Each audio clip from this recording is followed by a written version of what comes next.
हिंदू विचार मंथन महोत्सव वैचारिक आंदोलन की दिशा, इस विषय पर श्री चेतन राजहंस जी हमारा मार्गदर्शन करेंगे।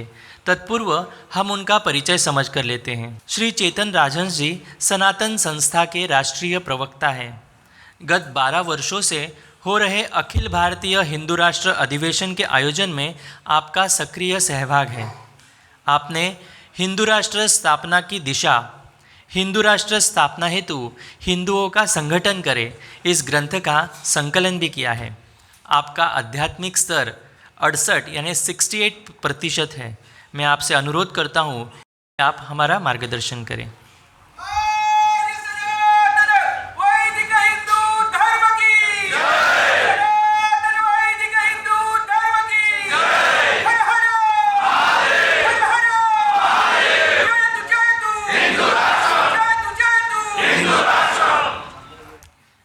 भगवान श्री कृष्ण और हमारे पूज्य गुरुदेव सच्चिदानंद परब्रह्म डॉक्टर जयंत आठवले जी, इनके चरणों में कृतज्ञतापूर्वक वंदन करता हूँ। उपस्थित सभी संतों के चरणों में मेरा भावपूर्ण वंदन।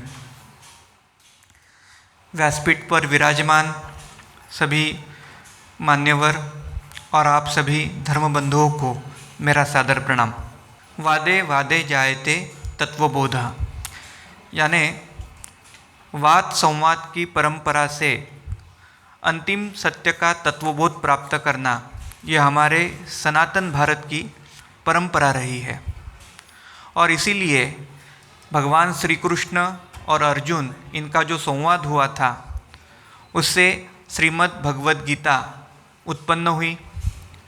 गार्गी, मैत्रेयी और याज्ञवल्क्य ऋषि, इनके प्रश्नोत्तर संवाद से बृहदारण्यक जो है उसका जन्म हुआ। उसके बाद हम जानते हैं कि कौटिल्य और यानी आर्य चाणक्य और चंद्रगुप्त मौर्य, इनके राजनीतिक संवाद से कौटिल्यम अर्थशास्त्रम संग्रहित हुआ। हमारे देश में संवाद एक सनातन परंपरा के रूप में स्थापित है, और यदि ये संवाद होता है ज्ञानी लोगों में, प्रबुद्ध जनों में, तो वो समाज, राष्ट्र और धर्म के हित में माना जाता था।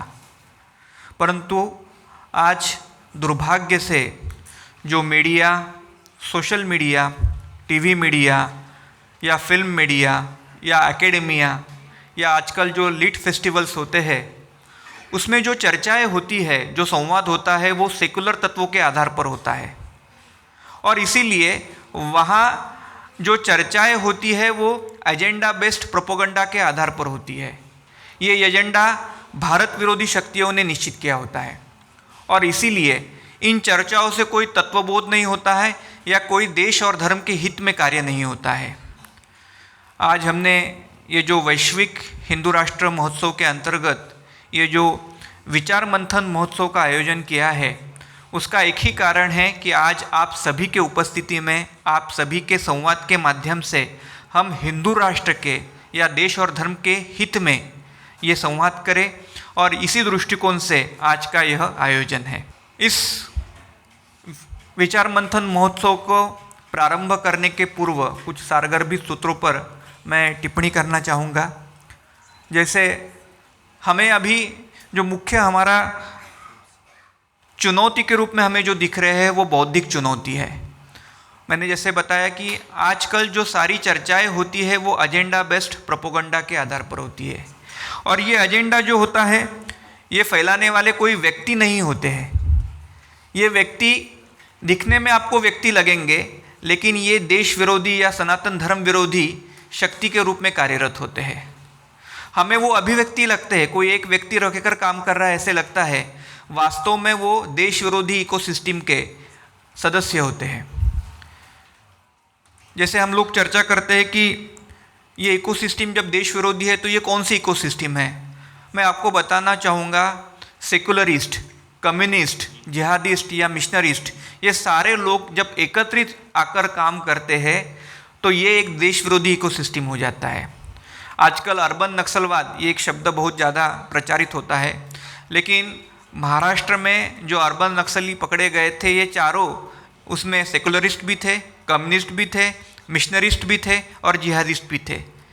किसान आंदोलन में जो काम कर रहे थे ये सारे लोग उसमें भी थे। तो हमें ये समझना चाहिए कि इनका एक अपना गिरोह है और उस पर वो काम कर रहे हैं। जैसे बौद्धिक हमलों में हमने देखा है कि कुछ लोग एथिस्ट होते हैं, यानी स्वयं को नास्तिकतावादी कहते हैं। कुछ लोग होते हैं कि जो रैशनलिस्ट होते हैं, यानी स्वयं को तर्कवादी कहते हैं। कुछ महिलावादी होती है या नारीवादी होते हैं, उनको हम फेमिनिस्ट कहते हैं। ये अलग अलग नामों से हमारे सामने आते हैं, लेकिन ये सारे पर्यायवाची नाम हैं, ये हमें समझना होगा। एथिस्ट, रैशनलिस्ट, फेमिनिस्ट, अर्बन नक्सली, ये सारे पर्यायवाची नाम हैं और ये लोग केवल एक गिरोह के सदस्य हैं और उनका काम है देश को तोड़ना या सनातन धर्म को अपमानित करना। इसीलिए हम लोगों को इनके विरोध के जो बौद्धिक युद्ध में सहभागी होकर कार्य करने की आवश्यकता है, क्योंकि ये लोग जो है बड़े अवसरवादी होते हैं और इनकी एक खासियत ये है कि ये सिलेक्टिव घटनाओं पर साइलेंस रखते हैं। जैसे आप सभी को पता होगा कि केरल में जब शबरीमला का आंदोलन एक शुरू हुआ था महिलावादियों के द्वारा कि महिलाओं को वहाँ प्रवेश मिलना चाहिए, ये सारे लोग रास्ते पे आने लगे। और आपको बताऊँ मैं, ये जो लोग शबरीमला में महिलाओं को प्रवेश करने के दृष्टिकोण से जब आंदोलन करते हैं तो वही लोग मस्जिदों में महिलाओं को प्रवेश मिले इस दृष्टिकोण से चुप्पी साध के बैठते हैं। या फिर श्रद्धा वालकर के 35 टुकड़े जो आफ्ताब ने किए थे उस हैवानी कृत्य पर सिलेक्टिव साइलेंस रखते हैं। यानी फेमिनिस्ट होकर भी इस विषय में चर्चा नहीं करते, लव जिहाद के विषय में चर्चा नहीं करते। जैसे आप सभी को याद होगा कि जब अखलाक की चरखी दादरी में हत्या हुई थी तो लगभग 67 ऐसे अवार्ड वापसी वाले साहित्यकार थे कि जिन्होंने अपनी अवार्ड वापसी की थी। लेकिन जब वो जो राजस्थान का गरीब टेलर है कन्हैया लाल, उसका सर तन से जुदा किया गया तो इन लोगों ने सिलेक्टिव मौन धारण किया। तो ये केवल सिलेक्टिव विषयों पे बोलते हैं और सिलेक्टिव विषयों पे चुप्पी साधते हैं, ये इनका अवसरवाद है। उसके आगे जाके हम टीवी मीडिया की जब बात करते हैं, क्योंकि टीवी मीडिया पे मुझे याद है कि कुछ वर्ष पहले जब दूरदर्शन हुआ करता था उसमें कोई एंकर ने गलत शब्द का प्रयोग कर दिया तो उसकी दिन भर चर्चा होती थी। लेकिन आज रवीश कुमार दिल्ली दंगों के बाद जो दंगाई है शाहरुख पठान, उसको फोटो दिखा के खुलेआम कहता है कि यह अनुराग मिश्रा है। एक झूठा नैरेटिव सेट करता है, फोटो वही होता है लेकिन नाम बदला जाता है और उसकी कोई चर्चा नहीं होती। और तो और यदि कोई न्यूज़ होती है तो वो एक फिनिश्ड प्रोडक्ट होता है, संपूर्ण जानकारी के बाद ही उसको प्रचारित या प्रसारित किया जाता है। लेकिन आजकल न्यूज़ भी ऐसे दिखाए जाते हैं जो नैरेटिव सेट करने वाले होते हैं। और इसके लिए हम सबको ये समझना होगा कि जो मीडिया में बैठे हुए अर्बन नक्सली है उनका एक आह्वान हमारे समक्ष है। और उसके साथ साथ ये जो झूठे न्यूज़ प्रचारित किए जाते हैं उसको सेंध लगाने के लिए दिखाया जाता है कि फैक्ट चेकर्स नाम की एक नई प्रणाली शुरू हुई है।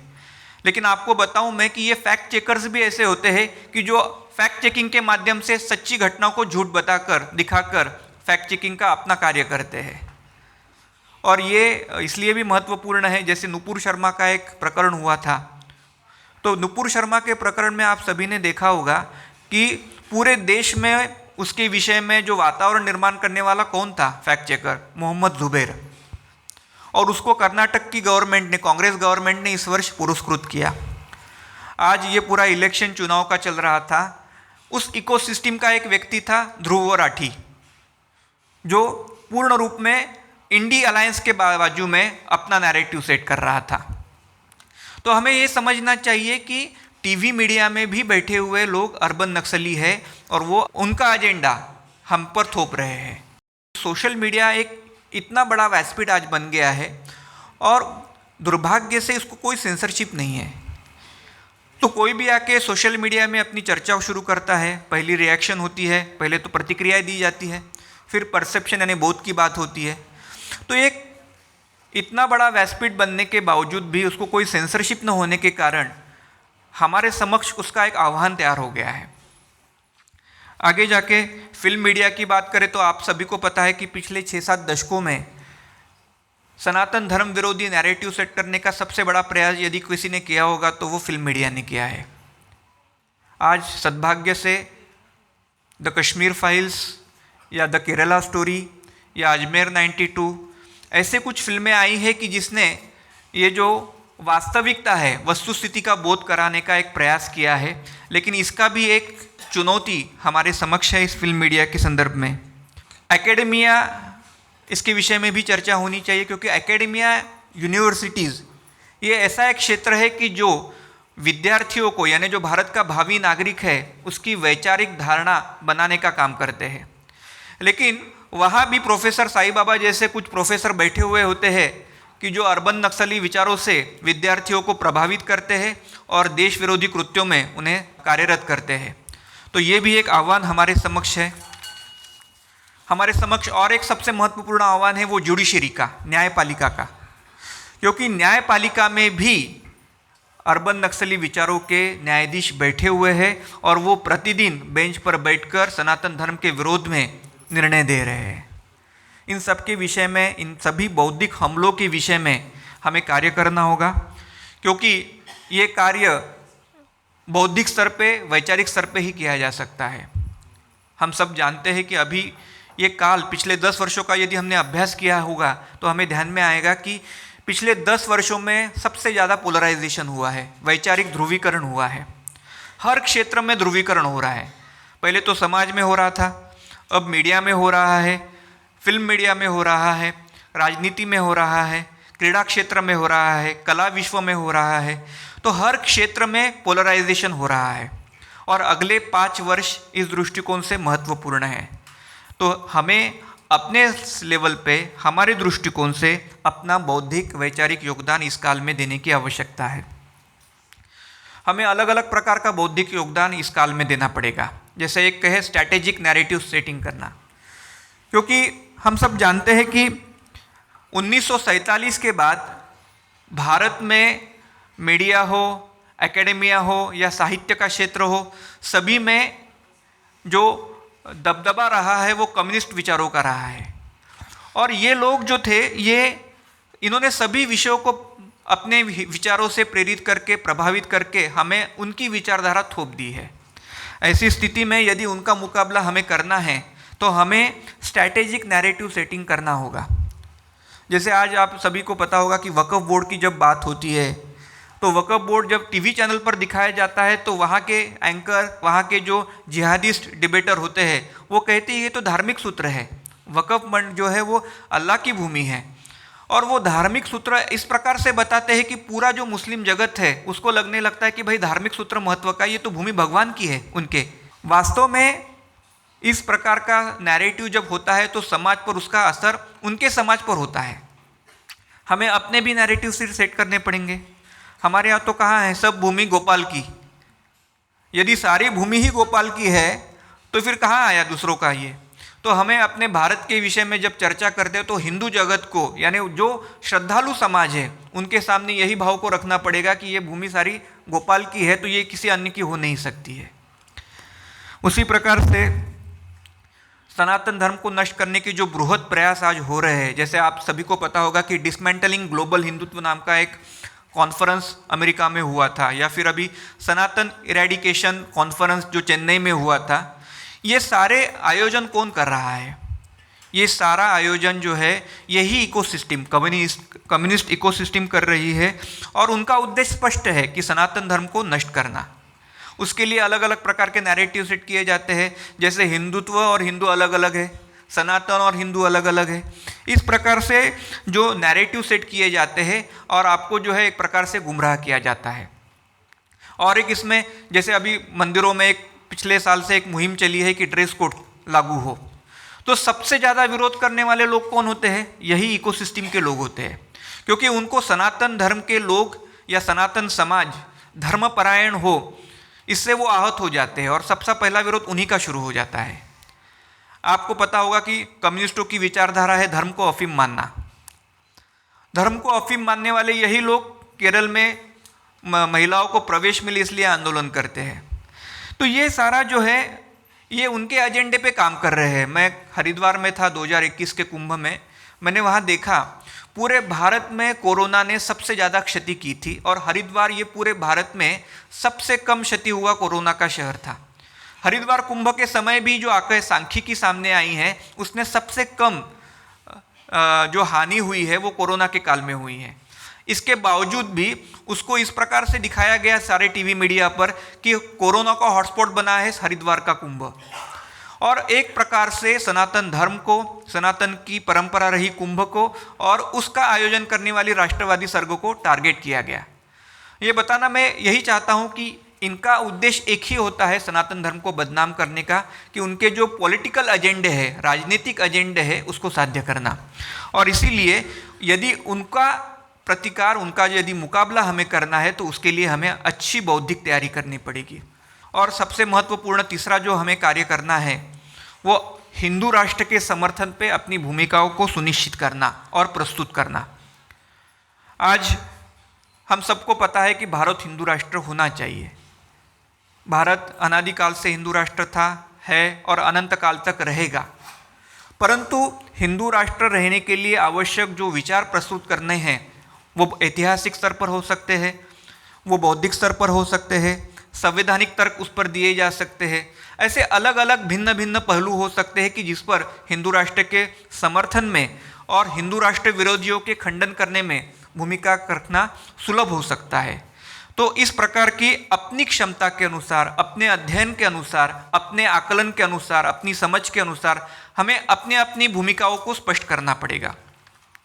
जैसे मैं सनातन संस्था से हूँ और हमारे पूज्य गुरुदेव डॉक्टर आठवले जी, उन्होंने एक बहुत, जब हिंदू राष्ट्र के विषय में अपनी भूमिका को लिखा था 1998 में ईश्वरीय राज्य की स्थापना, इस ग्रंथ में उन्होंने लिखा था कि हिंदू राष्ट्र यानी क्या? हिंदू राष्ट्र यानी अध्यात्म आधारित राज्य व्यवस्था। उसमें उन्होंने लिखा था यदि राष्ट्र अध्यात्म केंद्रित होगा तो वो विश्व कल्याण का कार्य करेगा। और इसीलिए उन्होंने हिंदू हित की राज्य व्यवस्था ऐसा सीमित अर्थ न रखकर उन्होंने लिखा कि विश्व कल्याणार्थ कार्यरत सात्विक लोगों का राष्ट्र। तो उन्होंने एक प्रकार से, इस प्रकार से आध्यात्मिक अंग से अपनी भूमिका को प्रस्तुत किया। आज यहाँ बड़ा आयोजन हो रहा है, हिंदू जन जागृति समिति के माध्यम से ये आयोजन हो रहा है। हिंदू जन जागृति समिति ने संवैधानिक तर्क से हिंदू राष्ट्र की भूमिका को प्रस्तुत किया है। हिंदू जन जागृति समिति ने स्पष्टता से कहा है कि यदि भारत के संविधान में जो अवैध रूप से घुसेड़ा गया जो सेकुलर शब्द है, यदि उसको निकालकर वहाँ हिंदू राष्ट्र को प्रविष्ट किया जाता है तो संवैधानिक हिंदू राष्ट्र भारत को मिल सकता है।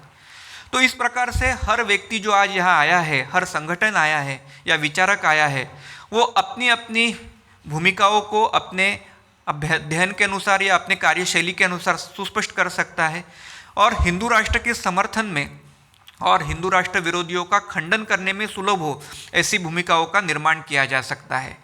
ऐसी अलग अलग प्रकार की हिंदू राष्ट्र के समर्थन की जो भूमिका होंगी वो हमें आने वाले काल में विश्व पटल पर रखनी होगी, वैश्विक मंचों पर रखनी पड़ेगी और उसको जो है समर्थन प्राप्त करवा कर देना पड़ेगा।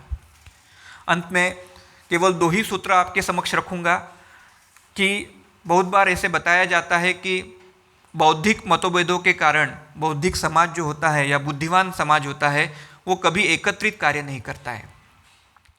हम सबको इस निष्कर्ष को एक प्रकार से बदलना होगा, क्योंकि आने वाला काल बहुत भयंकर है और जिस प्रकार के वैचारिक आक्रमण हो रहे हैं, उनके पास धन है, शक्ति है, माध्यम है, सब कुछ है, तो हमें एकत्रित आकर कार्य करने की आवश्यकता है। और इस दृष्टिकोण से बौद्धिक मतभेदों को भूलकर हम एकत्रित हिंदू राष्ट्र के हित में कार्य करें, ये हम सबकी भावना होनी चाहिए।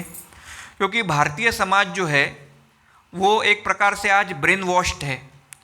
हमें वास्तविकता में मति स्वच्छता यानी ब्रेन वॉशिंग करने की आवश्यकता है उसकी, और इसीलिए हम सबको बौद्धिक क्षेत्र में या वैचारिक स्तर पर कार्य करने की आवश्यकता है।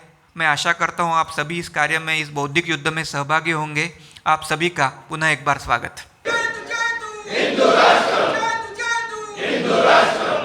चेतन जी के उद्बोधन से हम सभी को ये सुस्पष्ट हुआ होगा कि आंदोलन जो होते हैं वो यानी केवल रास्ते पर उतर कर करना है, इतने तक ही हमें सीमित नहीं रहना है। तो हिंदू राष्ट्र स्थापना हेतु या धर्महित में या राष्ट्रहित में भी हमें वैचारिक रूप से आंदोलन करने की आवश्यकता है। तो धन्यवाद चेतन जी, हमें यह महत्वपूर्ण विषय आपने यहाँ पर बताया है।